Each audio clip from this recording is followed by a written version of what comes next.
Okay. You can please we are, begin. yeah, we are starting now. Okay. Dear audience, dear speakers, you are all welcome to Wood Life Symposium first session. I am Demet Sürücü, and I am first industry engineer and I am working at the Bahçeşehir University as a specialist. Now, today, I will try to moderate this first session of the symposium. And our topic is, what can history teach us? Yes, all of the speakers has really deep knowledge about timber and building with timber on historical side and the contemporary side. So history can teach us so many things to us. I think we can learn benefits of wood, using wood as a sustainable building material, and knowledge about craftsmanship, building data and techniques, and to be respect to nature, to human and the building environment, and understanding and renewable and sustainable materials, and many. So first of all, I would like to start with our first speaker of today, Professor Johan Mortalius. Johann Martellus, and I would like to introduce Professor, and I have some words about him. Please let me read the small words.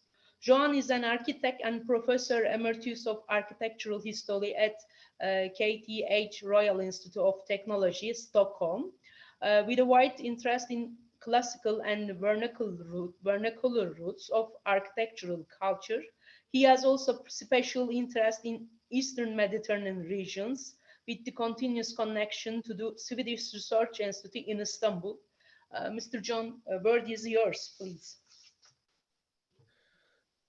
Thank you. So I guess I should share the screen from the start.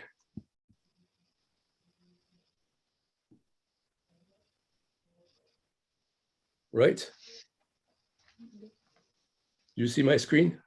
No, we cannot see. No. So how do I was hoping to have some instructions for this. Yeah, there is a button here, share screen button. I think you can see it. Yeah. Could you try the green button to share screen then?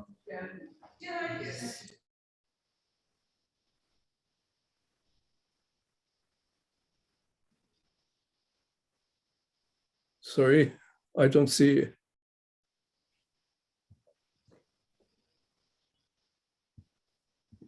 Can you tell us what's on the screen? Any? Oh.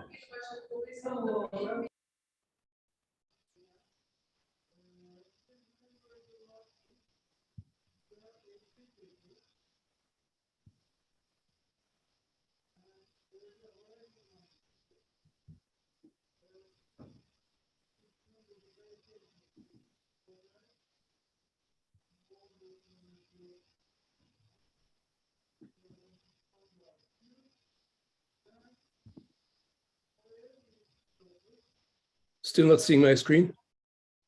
No. You tried on the Zoom, the green button, writing on share screen, the middle of the Zoom bar.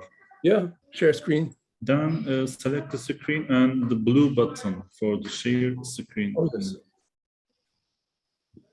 After that, it must be successful. Johan, maybe you have to give Johan permission for sharing screen. Nope, all Zoom licenses, we don't have any permission. Everybody can share now. So should we postpone my contribution to later to find out how we can do this? So sorry if it's my fault.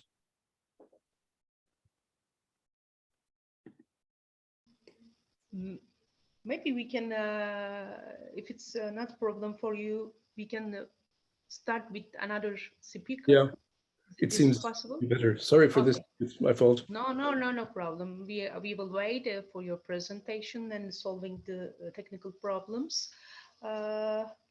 I can see the other speakers on my screen, and I try to understand who is ready now.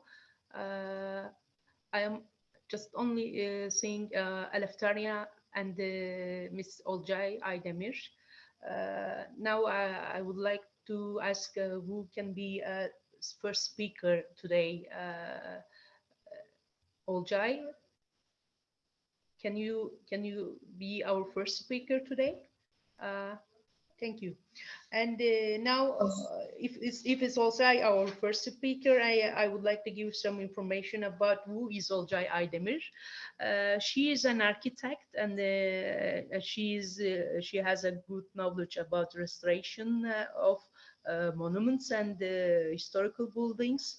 She got the restoration expertise certification in 2000 from Directorate General of Foundations. After that, she was assigned as the director of Istanbul Directorate of Surveying and Monuments between 2018 and 2021.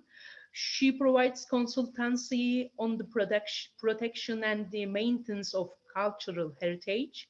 At the same time, she's an active lecturer in universities, and she has lectures on conservation and restoration of cultural assets, urban politics and management, urban preservation, and urban life quality.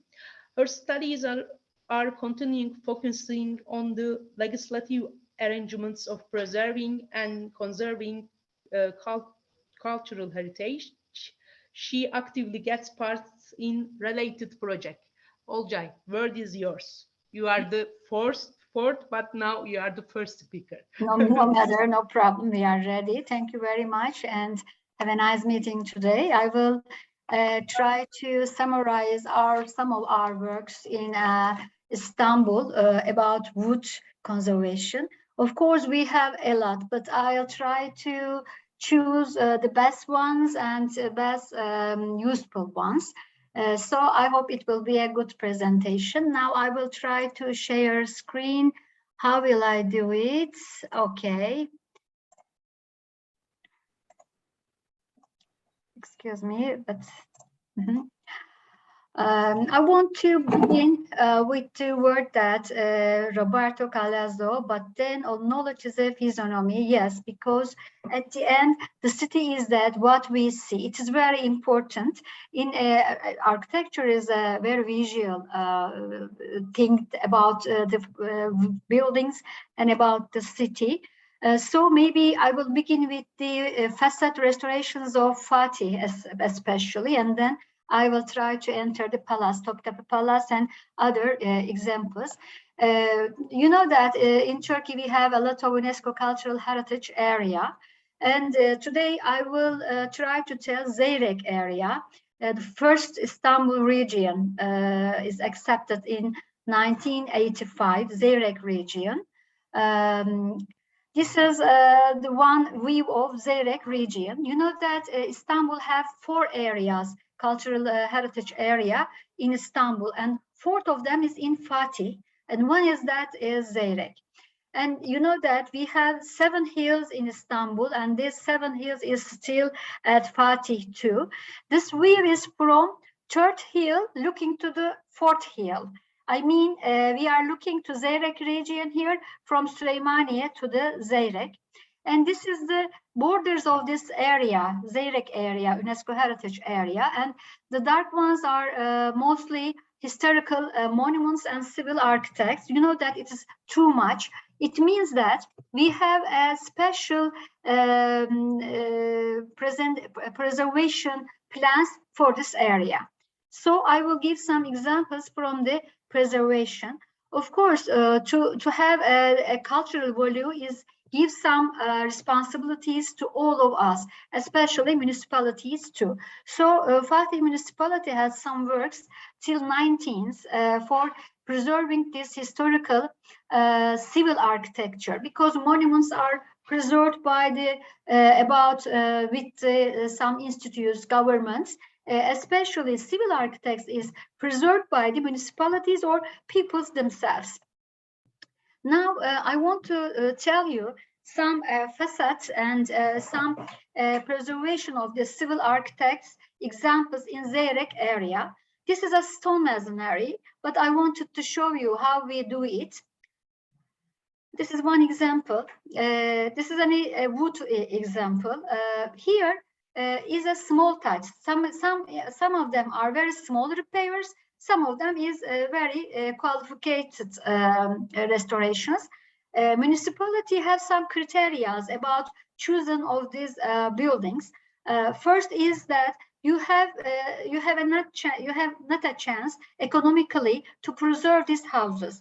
The second is you have to be owner, and you have to stay minimum 3 years at these houses after restoration or maintenance. This is the after restoration. The other criteria is that to have original sizes, original pieces, windows or doors for this preservation. In Turkey, for simple repairs, simple touch, you can do some limited things. For example, you can paint, you can repair the roofs, you can repair the original windows, original doors, or original floors. What does it mean? If they are not original, you have to make some restoration projects because you have to product a new one. Here you can see simple repairs because here you see the original pieces. This is another example, a stone masonry here. You see the doors and the windows still repaired. This is another one. Here you see that at the beginning, the sizes of the woods are not original, and the floors, the basement floor is not original. After restoration project, it begins to have its own original sizes again. You see the wood before and then. And you see the before and then together. Of course, wood is a simple material, but it is easy to use it, easy to repair it. You see some pieces of wood who are damaged too much. And you see a restoration of a door, not lose every pieces. Some destroyed parts are changing here. Wood is easy for these kinds of repairs. A roof you see. You see another example, a masonry and the inner separated walls with wood, and some ceilings, some pieces of ceilings you see. Before the restoration, for example, in this work, we collect very important pieces to see to original sizes. And this is another kind of ceiling in a wood house too. I want to show the damage as well. Here, a cement mortar you see, and cement mortars is not an original mortar in these kinds of houses because we use lime mortars. But here it changed, and then we change it with original mortars. This is very important example for me. This is Karin Mosque. Why I wanted to give you this example? You know that Istanbul has a lot of damage during the centuries about earthquakes. So in 19th century, there was a big earthquake in Istanbul, and the dome of Karin Mosque, brick dome, destroyed, and Ottoman experts choose wood. This is very important because at that time, at the same time, in Abdülhamid, second Abdülhamid, make some laws about wood, Ebniye laws in 19th century.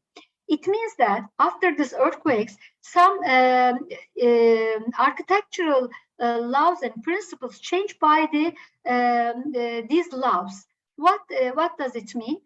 The height of the wood, the qualifications of the wood, the sizes, the construction techniques will begin to change after this big earthquake, because wood is a very easy and light material. They are clever. I mean that when the brick dome destroyed, there can be a lot of damage for human. But the wood is a very light material.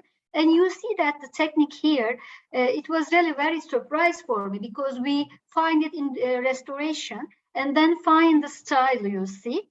After this century, the masonry mosques domes begin to be wood by design, not repair. I mean that by this earthquake repairs, they changed the dome, and then from the beginning of the design, they begin to build it with wood.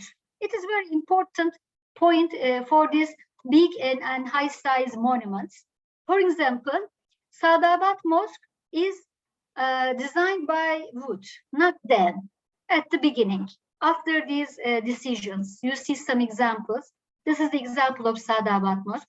You see the pendentive with the pendentive relation with stone masonry. You see, it is really very nice. I like this subject too much.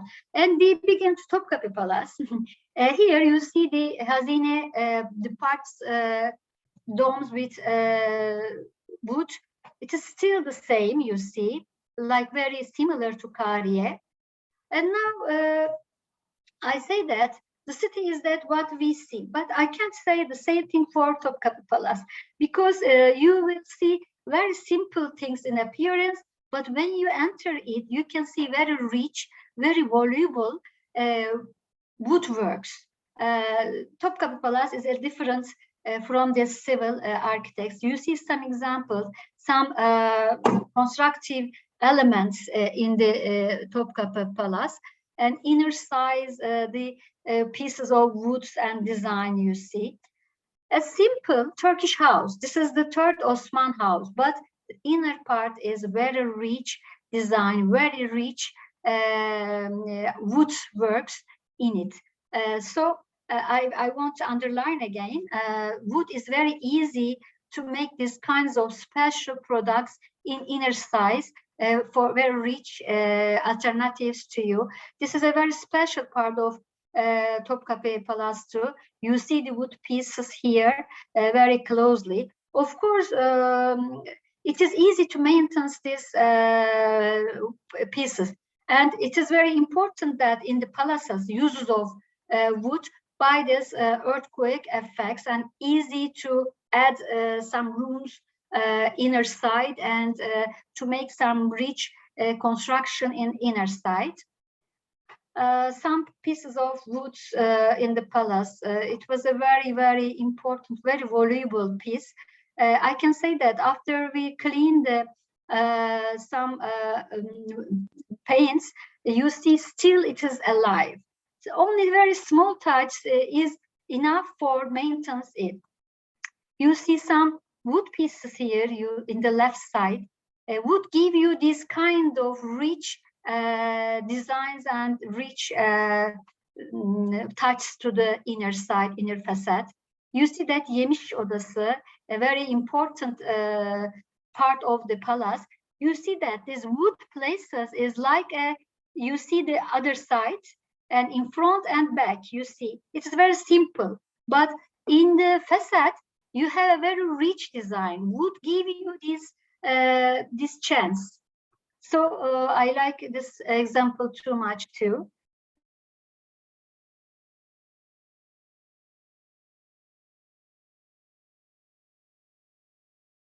Another ceiling, an example of ceiling, many of them in this palace. It is a very strange thing that this is nearly 5 centimeters design. The motif is 5 centimeters. In the inner part, you can see another design too. It's a strange thing. I wanted to show you. There's a wood piece. You make a lot of designs on it by painting, because you have a lot of many years. You have a lot of stratigraphy on this wood. This is another application on wood again with sgraffito technique. You see some designs on the gold leaves, but under it is again wood. You see a facade application here. You see many years it is still alive by maintenance. Some windows and some shelves are seen here. Some of them are painting, some of them are using another material on it, you see. I can say, I can summarize that timber is a good finishing material when used correctly, easy to apply and safe, long service life when well maintained. So I'm sure that during the Ottoman Empire in civil architecture, it is used and it is preferred as well. Thank you. I hope the time is okay, Demet. Thank you very much, Olcay. Yes, you finished your presentation on time. Thank you very much for the detailed presentation about how Ottoman Empire used timber as a construction material, as a structural material, and as a decorative material. Thank you very much for it. And again, we understand timber is a main construction material, and we can also say Istanbul is the capital of timber structures for 19th century, maybe, especially with the timber houses erected with light frame timber structures. Now we have a very limited time, so I would like to announce our second speaker, as we decided we decided before. Our second speaker was Mr. Eleftheria Tsakanika from Greece. I have a few words about her. She is an expert on structural analysis and design of modern and historical timber structures, especially in earthquake zones. She designed with natural materials like wood, and survey and structural and constructional analysis, assessment, and restoration of heritage buildings with emphasis in timber structures, prehistoric and historic ones. She participated many international and national research groups as a director and invited lecturers, and she restored approximately 60 timber projects and approximately 100 modern timber structures. I tried to summarize. Eleftheria, yeah, you can start your presentation if you are ready. So,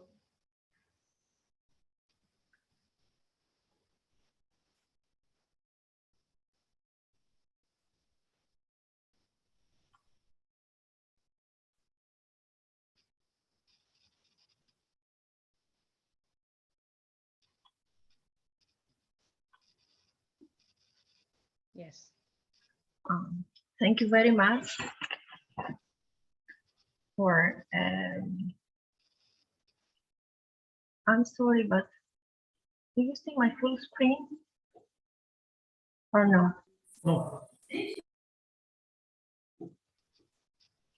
Now we can see the notes.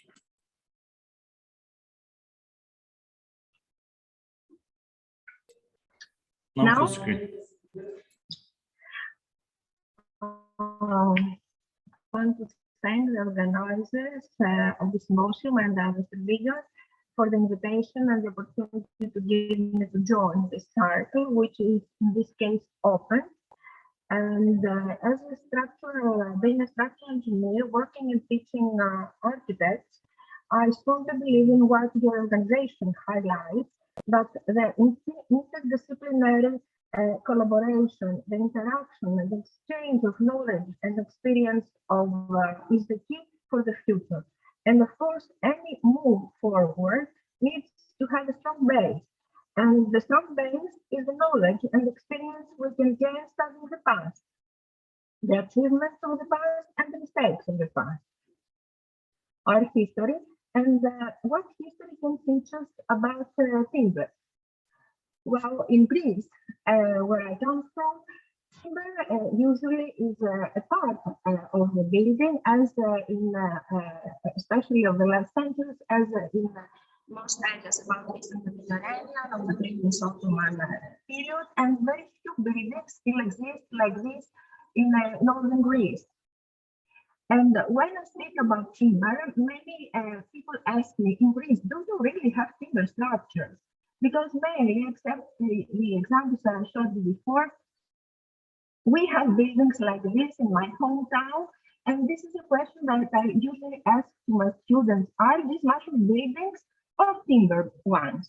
Well, most of them answer masonry, but if we forget wood, even in these cases where even the tiles are from stone.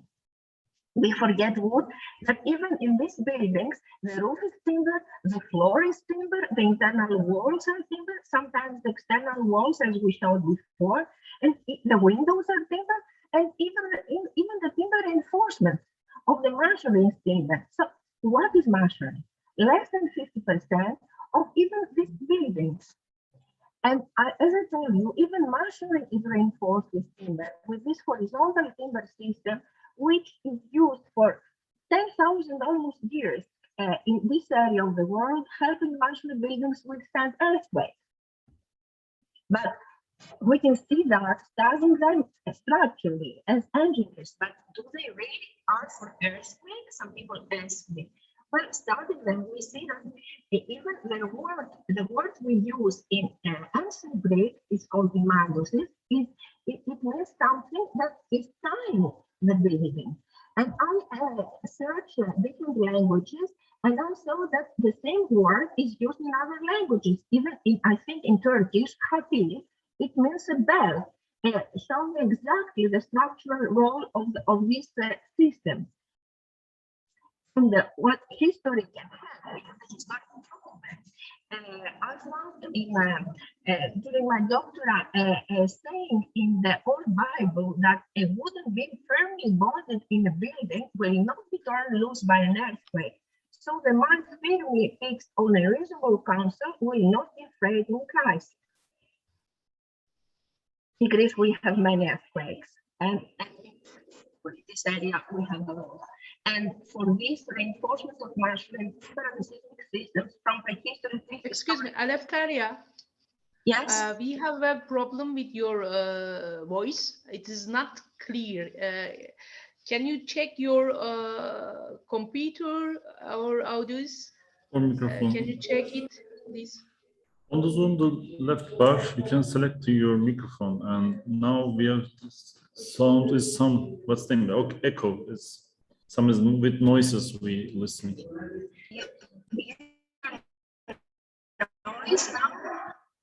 Do you hear me? Could you try it? Could you try again, please? I need to listen.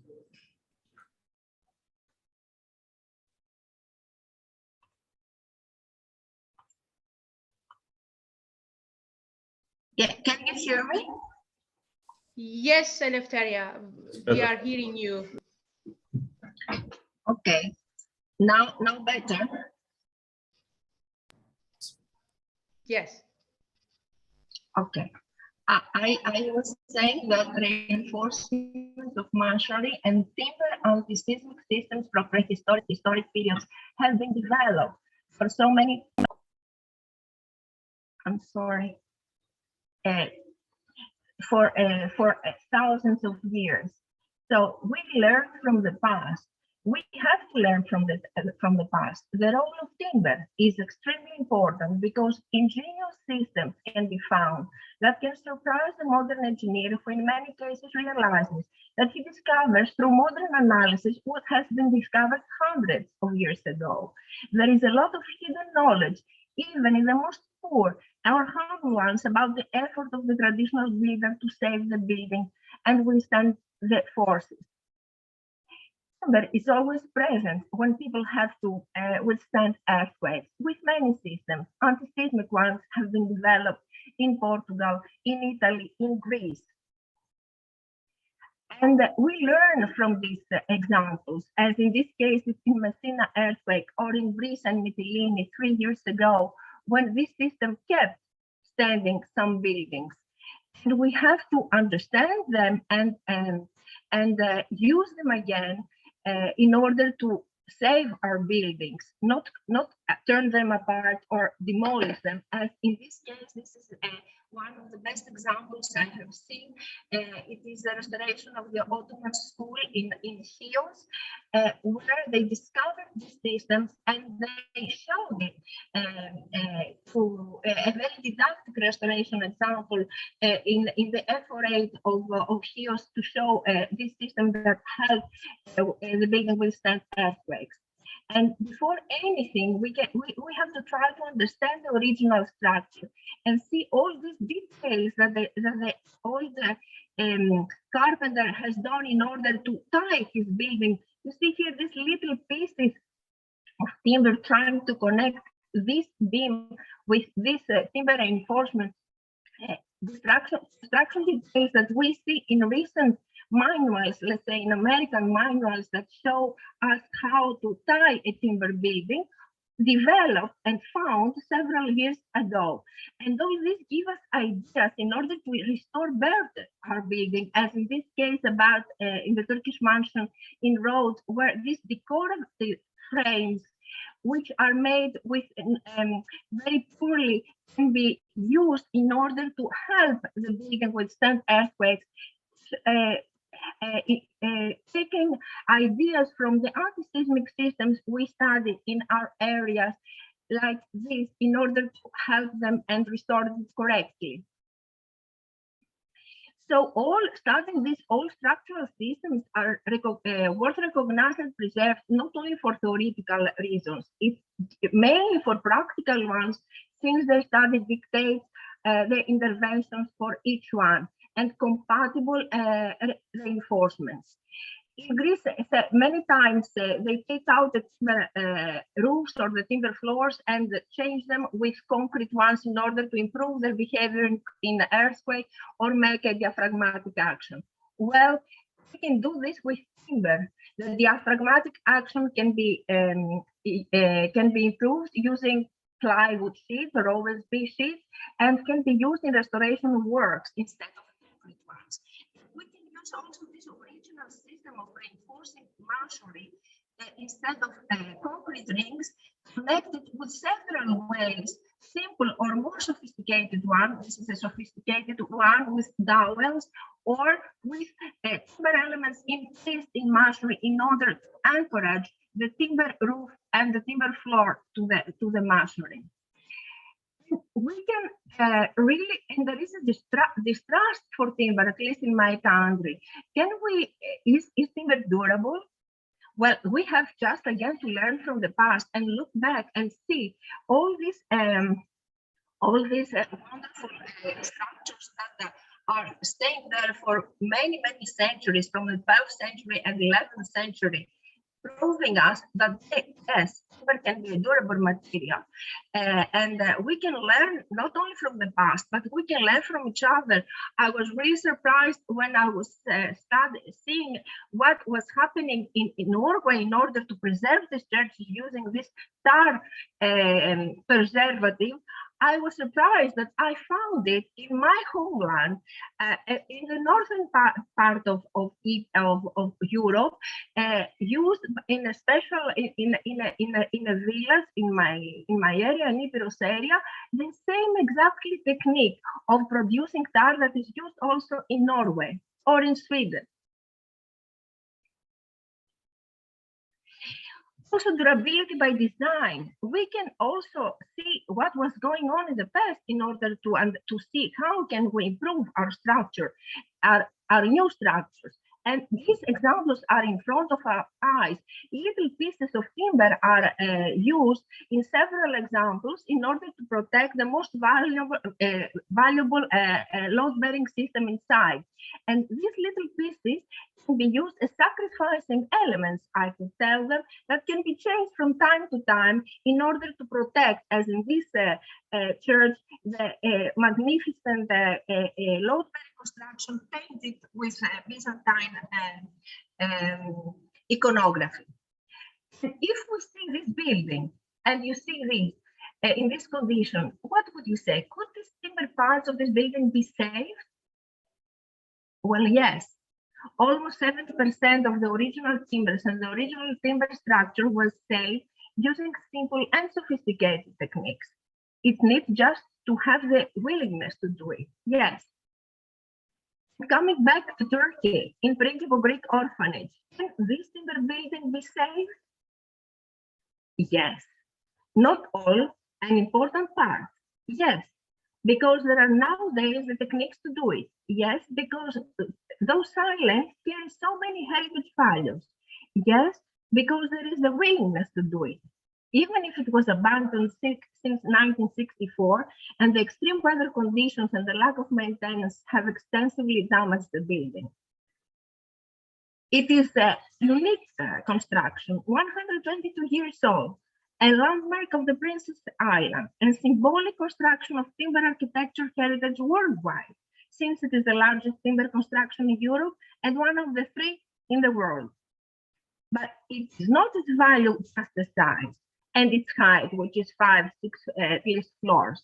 If we look inside, behind, as Olcay and Mrs. Aydemir said before, behind the facade, the simple facade, we can see that there is a building of 2006 large rooms, a magnificent lobby, with a library, with classrooms, with dining room and kitchens, and a remarkable theater hall.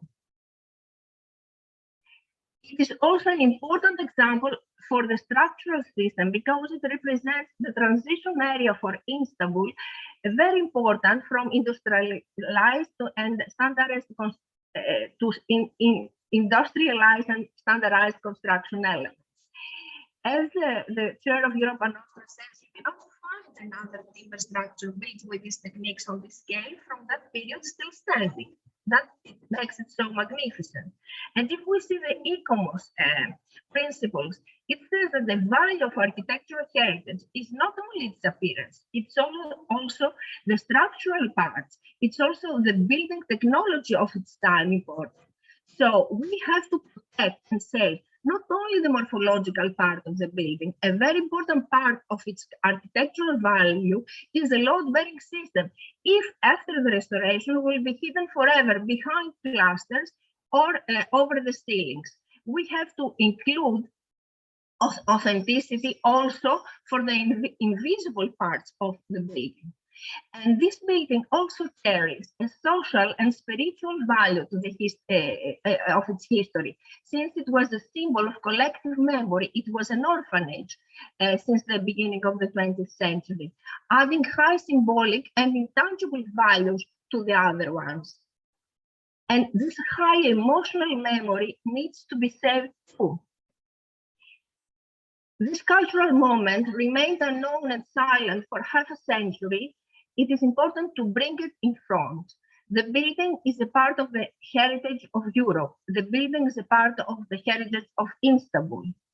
The Patriarchate of Istanbul, as the owner of the building, has started to raise awareness about the cultural and architectural importance and the importance of restoration of the orphanage at local, national, and international levels. Moreover, the procedures for immediate safety measures have been activated urgently, very urgently, in order to protect and stop the serious risk of collapses and further degradation. A lot of work has already been done. The realization of the immediate measures is the next step. The Istanbul Metropolitan Municipality with BIMTAS undertook the implementation of a 3D scanning and prepared an excellent work for the survey drawings and the necessary documentation for the submissions that they have to be taken. Just 1 month ago, a group of experts of various parts of the world has gathered in order to discuss the further project. The whole effort of its rescue and protection is extremely educational and didactic too, because it could be of use for the other timber heritage of Principles, of Istanbul, of the whole Europe. The restoration of timber structure is the top action of sustainability. The greenest building is the one that already exists, and timber, as we all know, is considered the greenest material.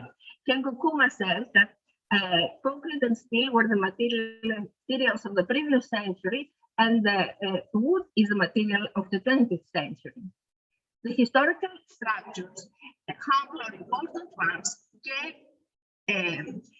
gained our respect not only as a part of our tradition and history, but even in strictly engineering terms. I'm a structural engineer, as constructions that survived and worked properly for many years or centuries. Studying, saving, protecting, restoring them is our duty not only to the past generations that inherited them to us, mainly to our duty to our children and to the future generations. Thank you. Thank you very much, Eleftheria. And I am also give my special thanks to you. You have mentioned the Greek orphanage at Büyükada, and we have heard the last news about the restoration period of the building, what we had done, or what happened in the building, and again, you mentioned timber is timber can repair. You can repair all timber elements on the roof, on the structural element, or as Olcay mentioned, as a door or window, or at a roof truss. We can repair all timber structural and the timber elements easily. Thank you for your presentation, and the time is very limited, and so I don't want to talk more about. Now we can follow, we can listen Professor Johan Martellus presentation. I think Mr. Johan can share his screen with us. Is it possible? Okay. Okay. Yes. So,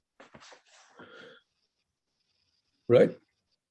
Yes, right. We can see your screen now. Now see, we are seeing our second screen, what's the name, with notes and next slides.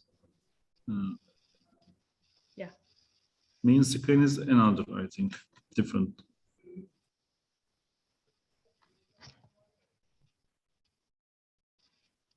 Okay. So, should I start? Yeah. Right. Now in PowerPoint screen, could you share and start show? Its name. Yeah, you see my screen? Yep, we Or see not my screen, but my document that I sent to Alp now. Okay. And means that I have to just We can next with this.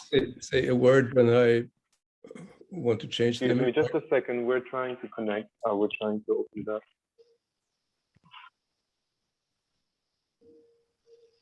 Or should we have Karin's presentation first, and we can post mine till perhaps later, if it's still a problem.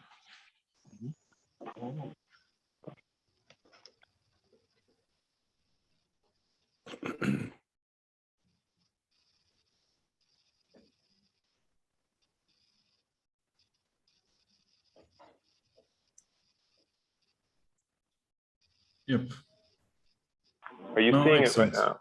Yes. Right. Perfect. Okay. So I start saying some words, and when I will suggest when you exchange the image, right? Yeah. Sure. Please. Yes. Yeah. Okay, we'll try. I'll try to stick to some 8 minutes. And so starting here, what can history teach us from the point of view of Swedish architectural and vernacular tradition that has been a strong element in Swedish architectural history throughout several generations? So let's start here in the forest landscape, but that landscape that of course also has many open areas for agriculture, and where the typical view of built environment would be some kind of red paneled village that's considered, so to speak, the archetypal Swedish rural environment. in this case, in fact, it's not just traditional, it's a deliberate choice by an architect around 1900 who revived this type of architecture. I'll come back to him later. His name is Lars Israel Wahlman, but as a starting point, just to find the general image of Swedish built environment, rural built environment. So we can go to the next, where we find some archetypal typology based on horizontal timber. That means it becomes square or rectangular, and it becomes strongly horizontal, but also with the verticality emphasized by the joint edges. So that this is the constructional type that is throughout the most of Sweden, the dominating basis. Of course, there are also half timber culture in southern regions and others, but this is the main type of Swedish architectural rural culture, where even with larger complexes, the single unit of one square or rectangular unit becomes the basic element, such as in the farmyards, like this one that you see below. It consists of a number of these separate, more or less separate units. So this is the basis of Swedish architectural rural culture, one might say. And if we go on to the next, thank you, we can see this architect whom I already mentioned, Lars Israel Wahlman, who was the most deliberate enthusiast for this building culture in his architecture. Start in the early 20th century. He was strongly inspired by traditional craftsmen, their way of handling the timber, etc. And for example, in one of the fairly large mansions that he designed in his own rural environment, he made this not as a single volume, but separated into these basic half timber units that you can see. And with horizontality, with the tiled and grass covered roofs, and red painting the joint timber edges means also emphasizing it's for security, of course, but also to emphasize this basic unit for the construction. Right, next. If one should name one especially basic unit, it may be this one, termed the firehouse, which is believed to go back to the Viking unit, the Viking house, which is again the horizontal timber construction, but also has an open part with vertical elements and overhang roof. And it also has the fireplace in the middle with directly inside the space. So this is if something is the basic unit for Swedish architectural timber culture, this is it. Okay, we go on. But there have also been, even before the last century, there have been architects interested in this timber culture, such as in the late 18th century, when the analysis of classicism was rooted in timber construction, such as in this case, Carl August Ehrensvärd and Fredrik af Chapman, who designed the villa for this shipbuilder, Chapman, in Karlskrona in southern Sweden. It is, of course, a Doric Greek temple, but it is constructed by wood and it's expressing the joint connection between timber architecture and the classical Greco-Roman tradition. So this has also been an element since at least the 18th century, not only in Sweden, but not least here, where the timber culture is so strong. Okay, we can go on. But maybe the chief example, the most archetypal example of this connection is seen in the early 20th century by this iconic building by Gunnar Asplund, the Woodland Chapel south of Stockholm. That is, well, forest landscape for the cemetery. So wooden material is natural, but also classical culture. And nowhere perhaps more strongly is the Doric temple architecture of the Greeks combined with the timber culture, such as the firehouse, as in this chapel. So inspiring for architecture, for modernity, for developments, looking backwards, but also looking forward. And yes, it's okay, we can go to the next. So from these basic units with horizontality, with weight, we can also name a second type that's also fundamental, also archetypal, the loft building, with upper part expanding in various ways, often used for storage to keep a safe place in the upper part, but also for living, viewing, using the idea of the timber where protruding upper floor is more natural for timber construction than for stone construction.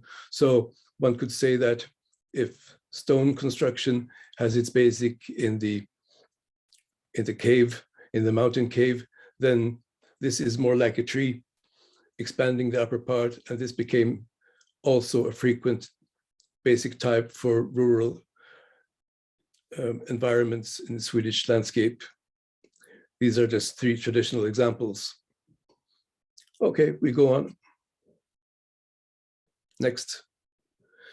And coming back to this architect, Logi Salvama, who designed his own building also in the first years of the 20th century, where you can see this typology expressed in the two sides of the upper floor, expanding from the lower, so as to create in this sloping landscape a good view from the upper side, but also constructional logic that was his main interest, his interest in the traditional timber joint culture, which he documented quite closely.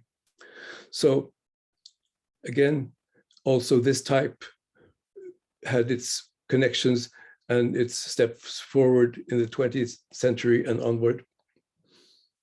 Next. So yeah, you see to the left, this is building with the two volumes, the main one with this loft type, and creating a generous space also with horizontal windows, which is natural for the timber construction.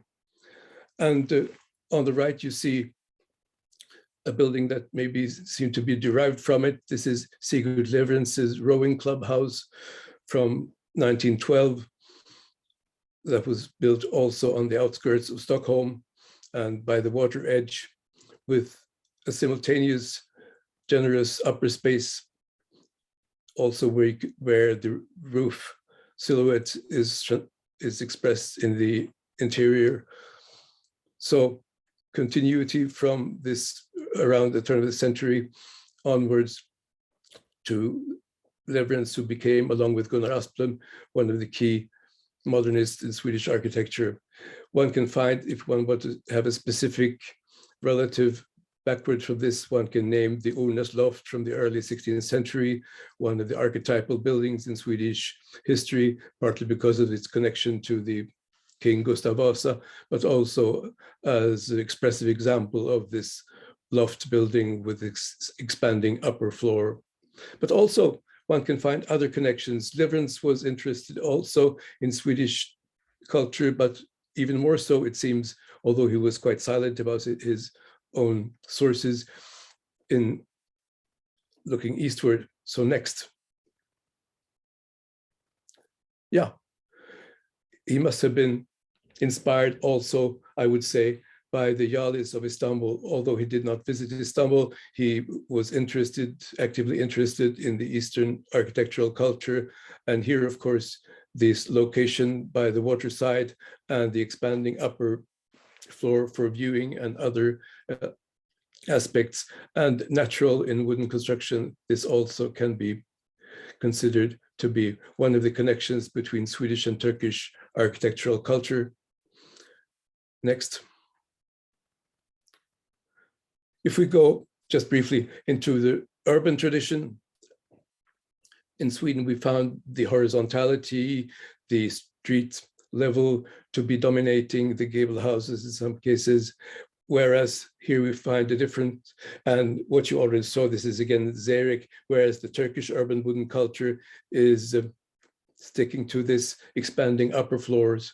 So here the two cultures become separate, one might say, but both developing their elements in interesting ways. And again, yes, a Turkish example of this upper expansion, which I could not help but including, if we go to the next, is what you will see, hopefully. Yeah, this, you've seen already this orphanage that is, this is my image from some 10 years ago when it was a little less deteriorated than it is now. But I think interestingly, by this architect, the Turkish Levantine architect Alexander Valory at the turn of the last century, this expanding, protruding of the upper floors, he uses actually in 2 steps or even more, one might say. So this is a very expressive example of this. That's for I could not help but including it also briefly. But also it reminds of this connection, one might say, with the shading tree and this type of building. So finally, next. Yeah, so it takes us back to the Swedish basic culture of the more horizontal, lower earthbound wooden houses, but still very fundamental, also connected to the tree landscape, to the open landscape and others. So relation of landscape, history, tradition, and looking backward, looking forward, but also with the reminding of the Oriental connection, looking sidewards. So I find these aspects to be dominating in Swedish and Turkish wooden architectural culture. So thanks for this.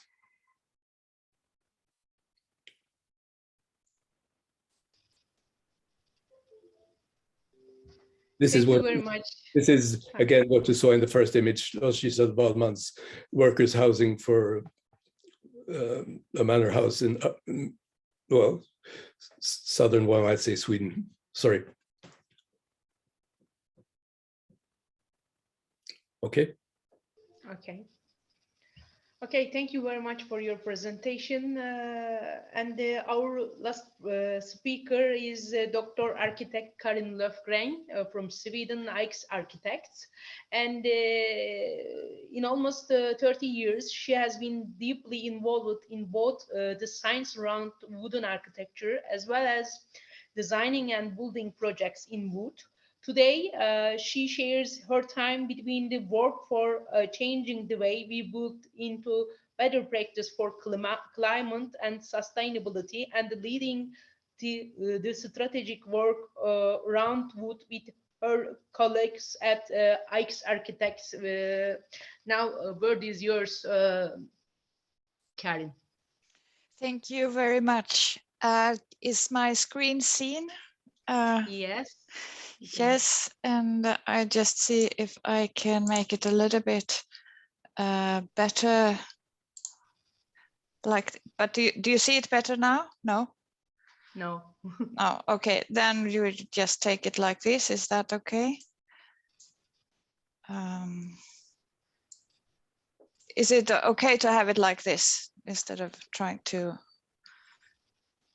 We can see your screen, but we can also see file access banner at the left side. I cannot. I tried to change that and it didn't work. So either you have to show it from your side, or is it okay to see it like this? What do you prefer?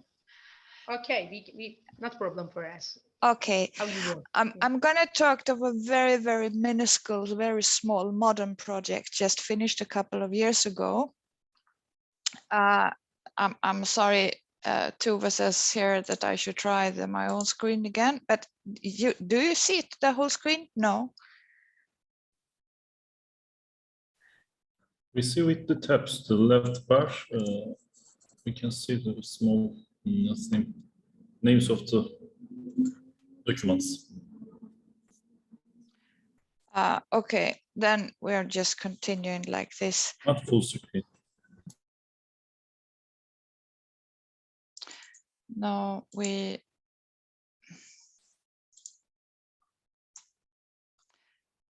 okay. If you want, you can try to share screen again, then will be better.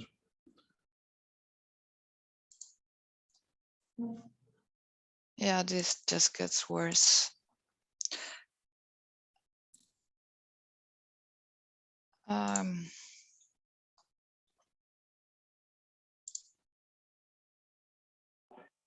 Karin, it's actually okay this way. You can continue maybe without full screening.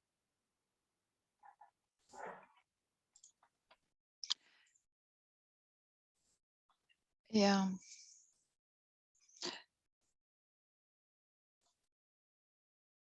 It's that.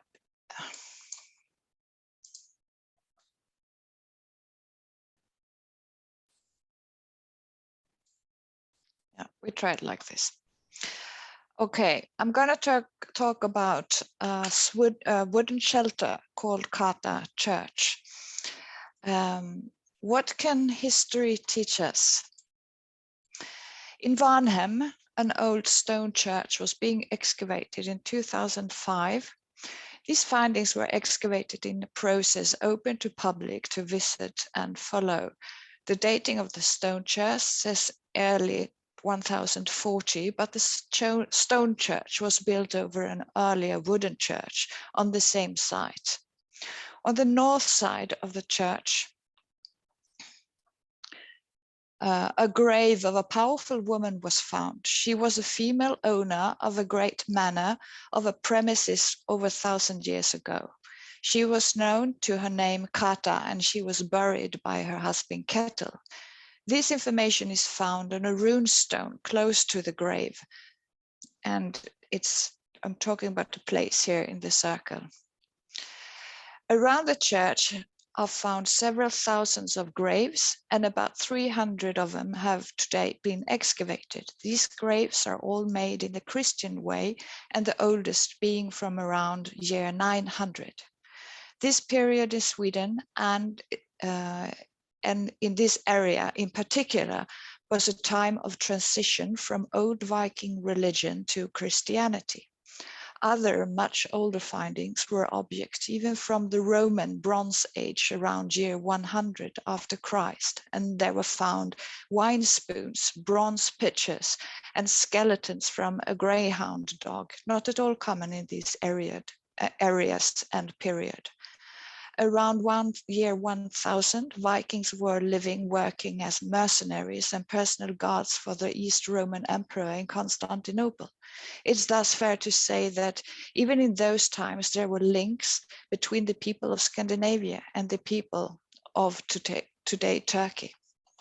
The protective building was finished in 2017. And here is a protective building over the excavation. Here is the hill that was being excavated, and here is pictures from the excavation. The building was finished in 2017 by the architect Magnus Silverhjelm. He started the work of his protective roof a couple of years earlier.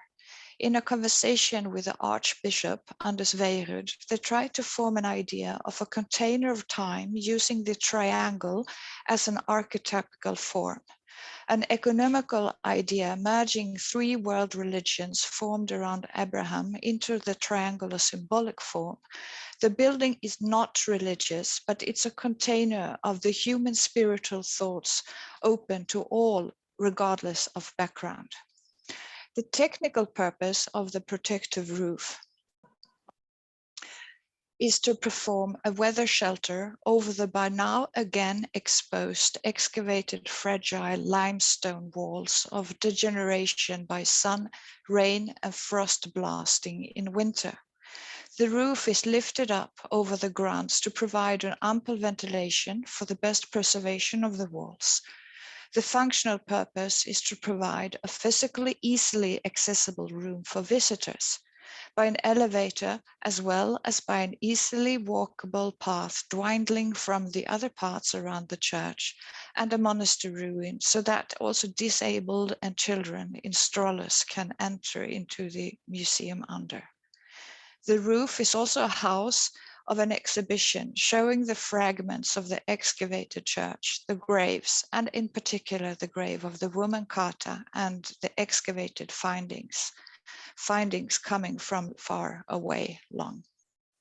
But the architectural purpose is so much more. The purpose of architecture is to try, where it is suitable, to create a place for metaphysics, a space for our senses to move freely. This place is such a place where it is suitable. Many of our historical places can be looked upon as time machines, where we have the possibility to open up a gate where we can contemplate in multiple directions of time, both back to where the excavated findings once were created and alive, and forward to the steps where we are not yet taken, but still can choose the directions of. This contemplating and chance to stop for a moment and just listen, watch to see what is in front of you. This place needs a definition in space, and this is the most important architectural purpose of this simple shed.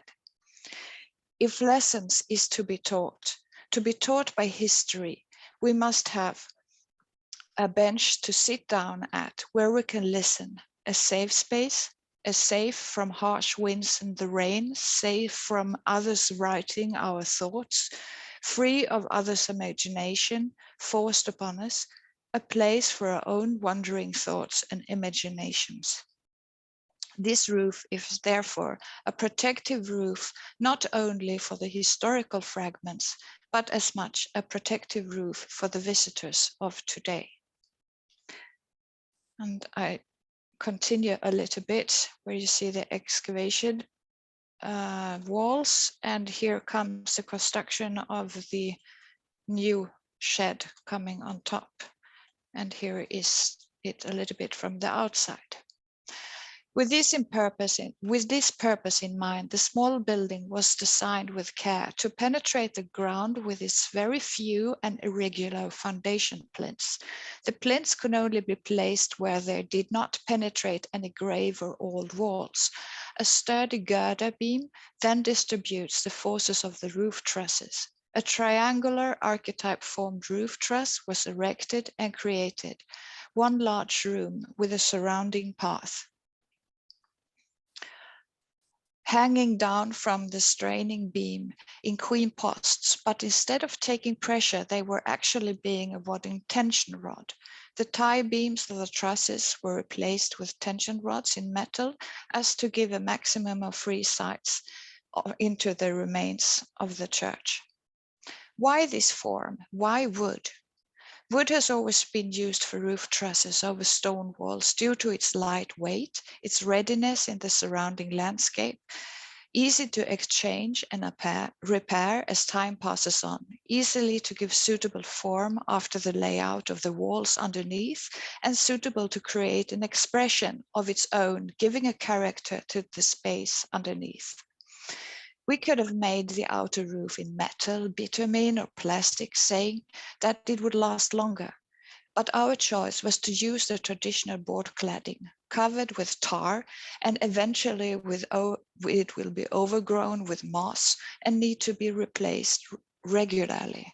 This material will age with dignity and welcome nature, and add to the soundscape rainy days, to the fragrance of the wood during warm days, instead of applying a traditional roof lining and battens and counter battens under the roof planks. The lining was omitted. And I go to this, here you can see that. The lining was omitted and the cross battens exchanged only for one batten, but in a sturdier dimension and placed in 45 degrees angles as to coping with the transverse forces of the whole building. Thus, the seemingly simple is even simpler, and the construction is playing a little joke with the forces. This subtle play with natural forces might inspire the visitor or the reader of history. That matters are not always as they seem at the very first glance. Always be prepared to excavate new interpretations, both in history and in yourself and in wood construction. So this is my final picture of the roof, the small, minuscule one. Thank you very much. Thank you very much, Karin, for the impressive building and the impressive presentation.